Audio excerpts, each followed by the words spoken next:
Hello and welcome to the Live One on BNET, the show where we help managers manage their business, their career, and even their personal life. So whether you're a manager or just aspiring to be one, join us every Monday through Friday at 10 a.m. Pacific, 1 p.m. Eastern. I'm your host for today, Sumi Das, and every Friday on the Live One, we're going to be talking about the week's bigger stories on BNET. We're going to get to that in just a moment, but first we want to introduce our guest who joins us via Skype from New York, Jim Edwards. You can read his blog on BNET. It's called The Tagline. Jim, thanks so much for joining us today. Oh, happy to be here. Jim is a former managing editor of Adweek. Now, also with me in the studio are BNET senior editor David Hamilton and our executive editor Paul Sloan. Gentlemen, thanks for being here as well. Of course. Always a pleasure. Before we dive in, we want to give our viewers a little bit of a reminder. Remember, you can join the conversation as well. So use that chat window on the right-hand side of your screen, submit a question, submit a comment, and we'll try to make time for as many of them as possible. David, you're going to be monitoring the chat, correct? Correct. Fantastic. So send in those comments, send in those questions. You too can be a part of our studio and Skype conversation. Commenters may fire when ready. Yes, exactly. Fire at will. Given our guest's expertise, one of the big stories of the week, and frankly, like, not just on BNET, but like in the world, right? I mean, is the use of people, let's say spokespeople, in companies' ad campaigns, in their marketing campaigns. The famous and the infamous are always popular pitchmen. And when ad agencies choose the face of a campaign, it seems that very few people are off limits. And this week, Jim reminded us that that includes even the world's most wanted man. Jim, you wrote about this controversial tactic in a post this week. When a company decides to use an image of Osama Bin Laden in an ad, what are they thinking exactly? Is it just a shock tactic to get people to pay attention? Well, yeah, I mean, companies generally, often companies like shock tactics because the media environment now, and particularly the advertising environment, is so heavily cluttered and there are so many demands for people's time that you really have to do something overtly bizarre often to get people's attention. We'd also say that all the ads that use Osama Bin Laden, they're all from foreign companies and they ran in foreign territories. So it is then off limits in the U.S. It's just a little too close to home, in other words. You can't use Osama in an American ad, but if you are in Europe or particularly Asia, he's fair game for advertising. But there were American companies, Jim, no? Some of them are American companies. There's an ad in there from Samsung, and there's one for, I think, DHL. Halls? Wasn't Halls in there? So, but the ads themselves run in foreign territories, and you've also got to bear in mind that even though these may be American brands, in the foreign countries, those consumers regard them as domestic brands. So, I grew up in England. I thought Ford was an English make of car when I was a kid. Little did you know. So, how did these ads play? I mean, did they get a good response? I mean, did they just get people talking? I mean, how successful are these campaigns that use OBL's image? I think some of these are pretty obscure campaigns, to be honest. I don't think you can lead a global advertising campaign with an image of Osama Bin Laden. I think a lot of these ads were produced for sort of smaller markets, tactical usage, retail, maybe by local branch offices that weren't really under the control of the main corporate headquarters, that kind of thing. So they're niche one-off tactics often. Okay, got it. Now let's dive into some of these ads. We have our first one here. This is for, let me pull it up as well. This is an ad for the Travel Bookshop. Thank you. Produced by Where's BBDO Switzerland? Right. Oops. Sorry, hold on. So this ad, when I first saw this ad, I noticed, I didn't notice that was supposed to be sort of a caricature of Osama Bin Laden in the background here. And actually, I felt like the concept was a little lost on me to begin with. But tell us about this ad, Jim. The concept here is kind of bizarre. It was one of a series of ads which showed the guy in the middle with the sort of he's wearing an I Love New York t-shirt in this ad. Showing him in a series of sort of faux pas situations in foreign countries. And this was one clearly something to do with the Middle East. it's confusing because the hero of the campaign, who was supposed to be the Swiss tourist, also apparently has a beard. So I guess it makes more sense if you are Swiss and you're doing a lot of this. I don't know. It's not terrifically well executed. Yeah, I think this one was definitely lost on me. If you're just joining us, you're listening to the live one. We're speaking with Jim Edwards, the BNET blogger of the Tagline, and we're talking about using spokespeople in ad campaigns, and specifically today we're talking about using Osama Bin Laden as your pitch person. And we're looking at some images of ads that do that, and we should reiterate that these are not images that were used in ads that were distributed in the States. These were all used abroad. So let's go to the next slide now and take a look at that. All right, Jim, this is the anti-smoking campaign that was put together by Saatchi in Brazil. Right. Do you have a translation on the, it says... Cigarro mata mais. Oh, somebody speaks Portuguese. Not so much. I can't tell you what it means. Actually, well, when I Googled it, I think it's, what, cigarettes kill more? So it's something like that, yeah. If you can possibly have a favorite Osama Bin Laden ad, this is yours. this would be my candidate, not because it's anything to do with Bin Laden, of course, but because of the way the art direction has worked on this. And we should mention, you may not be able to tell, but aren't these all cigarette ends? Isn't this an image composed of cigarettes? Yeah, it's a mosaic of Bin Laden composed entirely of the very ends of cigarettes. The white end with the filter on the white areas and the tobacco end for darker areas, and they've put together a haunting sort of black and white picture of Osama. This one is clever. Yes. I agree. This one actually made sense to me compared to the previous one where I was kind of left scratching my head. This one, I kind of got it. Totally. And, linking cigarettes with Bin Laden, I get it. It's genius. Yeah. Right. I mean, were there a couple, actually, that were cigarette-related, Jim? Yeah. Bin Laden, in foreign advertising, he became a sort of shorthand for anything bad. Like, if you really wanted to communicate very quickly that your product was not like this bad thing, then using an image of Bin Laden was kind of the way to do it. Yeah, that was going to be one of my questions as well, is sometimes the ads weren't necessarily making a statement about Osama bin Laden. They weren't necessarily portraying him in a negative way, but it seems to me a little less taboo, let's say, to use bin Laden in a way that's portraying him in a negative light, right? Yeah. Right, he's sort of the ultimate stand-in for, horribleness. Evil? Mm-hmm. I would think, Jim, that the risk would come when you use him in a way that's trying to be humorous. If you're just using him to portray bad, that's one thing, but to try to get a yuck out of it takes it a little farther. Yeah, good point. In fact, I'd like to go ahead and go to the next ad, which is a New Balance ad. So speaking of your American brands, but that apparently ran in India. It was done by Rediffusion DYR. I laughed when I saw this one. I thought it was kind of funny too. All right. So we should describe it. We've got the image of Osama bin Laden in the center as a black screen, and then down in the bottom right-hand side, it's very small, but there are a pair of shoes, and it says "Keep running." Jim, your thoughts on this one? You're smiling, so apparently you think it's funny too. I've come across a few Indian ads recently for completely unrelated reasons to this.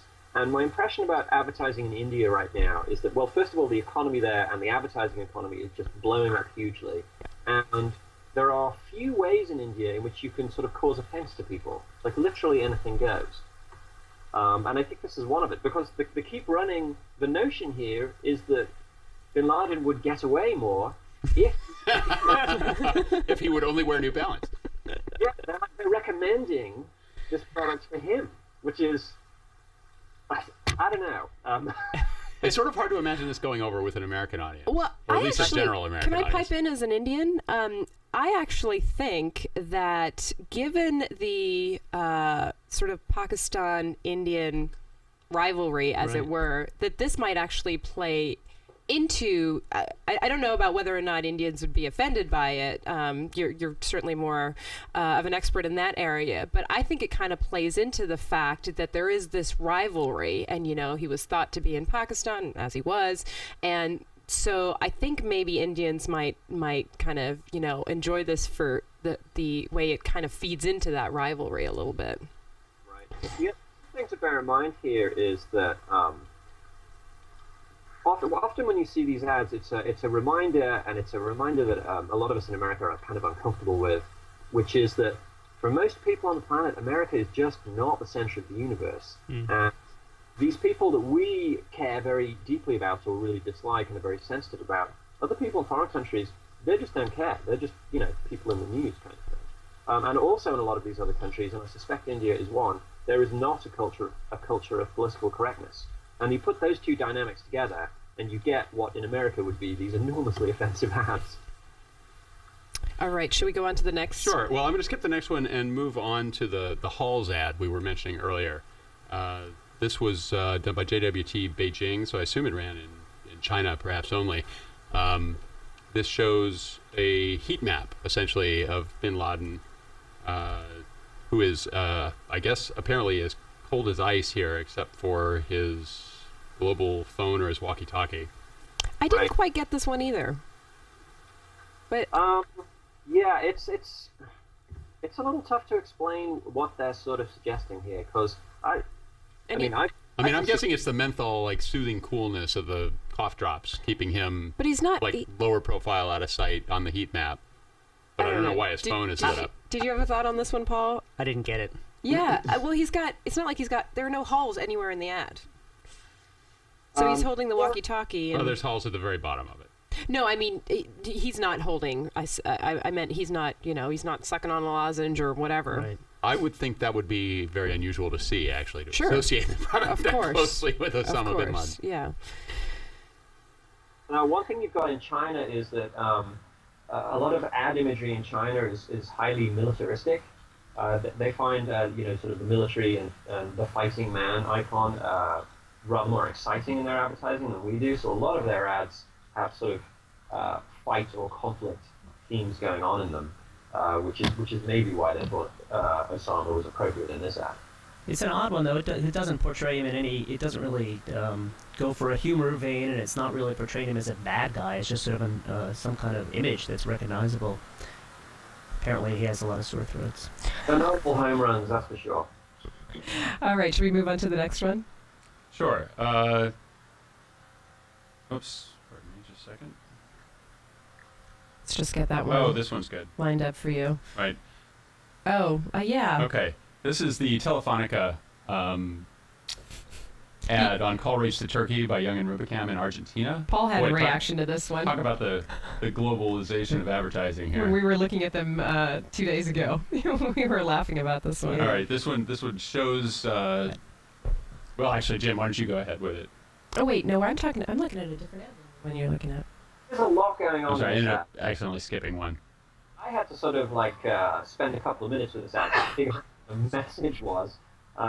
Basically apparently it is someone who has spent so long on the phone enjoying cheap call rates to Turkey and Sweden that they have developed the blonde hair of the Swedes and the Arab beard, I guess, of the Turks. Which of course is getting the whole country wrong, but this is Argentina, so, That one is a stretch. Specific for them. And also the person looks very, very tired. So, and it's really confusing and it's tough to get, and there's a lot going on and you have to spend some time with it, and that is usually in advertising, you don't want that. Usually in advertising you want people to, get it like that.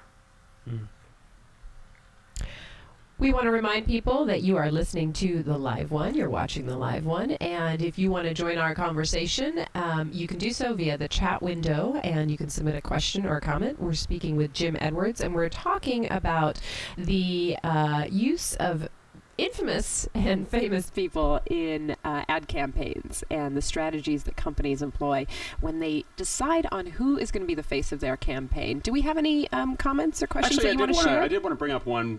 Well, I've also got the next ad, which is sequentially actually the previous one that I think you were laughing at earlier. Yes. Giggling. Let me describe the ad. I'll give you the question in a second. This is the prophylactics ad. That honestly, I find it sort of hard to This was interpret this one. this campaign was actually pulled. This was a really odd campaign. To say the least. It was done by Grey Group in China again, and they had a series of these ads showing one sperm which was an evil character from history. They had one dressed up as Hitler. Obviously, in this one, there's Bin Laden. But in the third poster, they had a sperm dressed up as Chairman Mao. And that's edgy for China. Why they thought they were going to get away with this in China, I don't know. Chinese authorities immediately asked them to cancel the campaign, and Gray sent emails to bloggers asking them not to use the image, which of course only made bloggers want to use the image. Of course. Anyway, the question that we got over the transom was, can the company's ads make it more of a target for terrorism, or at least Muslim protests? It's a pretty sensitive audience and one that's quick to take offense. Oh, that's a good question. I don't think so, because there aren't very many examples of companies that have been targeted by Islamic terrorists. I mean, they tend to target military bases and civilians generally. What about for protests, though, or just risk of having their products boycotted, for instance? Yeah, possibly, but a lot of these ads are actually probably didn't run in Muslim countries, so they would not have been seen by that audience. A lot of them are running in, well, for instance, Argentina, China's parts of Asia, that just don't have those huge, big Islamic populations. Right. Okay. The next ad I thought we'd bring up is a South African ad for Pioneer Foods new laid eggs. This shows I'm guessing a brown egg wearing a turban and a Bin Laden-esque beard. The caption, "History's produced a lot of bad eggs. Thankfully, ours are always good." Yeah. Again, in my opinion, this reads like highly sort of regional advertising, the sort of thing you'd see in a small market. For sure. Although Jupiter Drawing Room is a well-known ad agency in South Africa, but this ad breaks one of the major golden rules of advertising, in my opinion, which is if you have a product, you don't want your ad to use the word bad in front of the name of your product in any way. Why would you do that? But that's the headline here: bad eggs. What really is the sort of the 2-second takeaway from the ad? Bad eggs or good eggs? It's bad eggs. So I've got the bad eggs concept now associated with the new laid brand. Hey, Jim. As long as we're talking about eggs and grocery items, what do we learn about Osama and his eating habits while he was hiding out? Well, we learned that Osama Bin Laden, chief of Al Qaeda, eats and drinks exactly the same things that the rest of us do. He apparently, when he was in his hideout, trapped in his hideout for 6 years, and he would send his men off to do the grocery shopping, they would come back with an equal amount of Pepsi and Coke. And another brand he liked was Nestle, and his people favored premium brands, particularly in terms of shampoo. So he was agnostic, Pepsi versus Coke? There wasn't a choice there? At first I thought to myself, this proves, the fact that he is an equal Pepsi-Coke fan proves how anti-American he is, because if you meet any about soda, they have very fundamentalist views about which is better, Coke or Pepsi, right? But then I thought, he's hiding with his wives and his bodyguards. Maybe his wives liked Coke and he liked Pepsi. Right. We don't know, right? Maybe it was the courier. You just don't know. So that Osama favored Coke or Pepsi, but because American forces killed him, now we'll never know. Right. That's the burning question that everybody wants to know. And just imagine the ad that actually tried to make hay with that claim. Right. Would it be a negative Coke ad on Pepsi? I know. Pepsi preferred by Bin Laden. Why didn't the SEAL team just question him a little bit before they There were so many things we needed to know first. Jim, if you'd been running the SEAL operation, perhaps things would have turned out a little differently. We would have had all that those burning marketing questions answered, right? They would have. So we have a couple more interesting comments coming in. One says, "I'd interpret any ad using OBL's image as a desperate exploitative shout for attention. Big turnoff." Another commenter says, "Gosh, do bad ads bring bad consumers?" Ah, interesting. So that is actually a question, Jim. So I don't know how much you know about how these ads played. You said that one ad got pulled the one for the condoms, the prophylactic. But the other ads, do we know anything about how well they were received or not received? I don't know how well they were received in their home markets. I do know that there's a very large website that is like a huge sort of global collection of advertising, and it's very heavily trafficked by art directors and people in the ad business. And each of these ads on that website has a long chain of responses underneath it from people in the business. And the reaction, the majority of the reaction tends to be, "Wow, this is a really cheap shot. It's really lame. You must have been desperate for ideas when you came up with this." But I would definitely say to you, don't underestimate the level of desperation in the advertising business. These are people who live and die if they don't get attention. Fascinating. I have one more comment I just thought I'd go ahead and bring up. Says, Osama Bin Laden is or was more of a cartoon character outside the USA. Were we too scared of him? Were we too scared of him? He was quite scary. I think you'll find the historical record reflects that. I don't know. My thinking on it is this, right? Because I'm an American, obviously, but I was born in Europe, and like a lot of places in Asia, and well, certainly Africa and in the East, those countries have been living with forms of terrorism for a long, long time, and not really Islamic terrorism. I mean, there was the IRA in Northern Ireland. And in the 60s and 70s, there were a number of very left-wing socialist terrorist groups in Germany and France. Mm-hmm. And terrorism is still historically very new to America, in my opinion, which is why Americans are still so freaked out about it. But if you go abroad, a lot of people they kind of have a blasé attitude towards terrorism because they've been living with it for generations. Mm-hmm. I think it's a great point. But it's fascinating to see how these cultural differences play out in a format like advertising. It's life as they know it, right?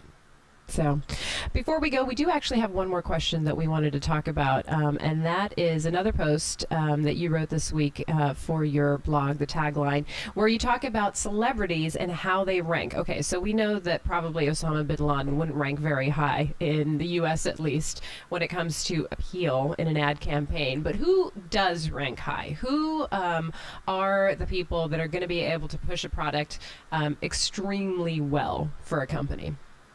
I think the top person who you'd want in an ad, according to these surveys, is a surprise to me. It's Betty White. Really? She's followed closely by Sandra Bullock and Will Smith, who are much more obvious choices. Sure. Just love Betty White.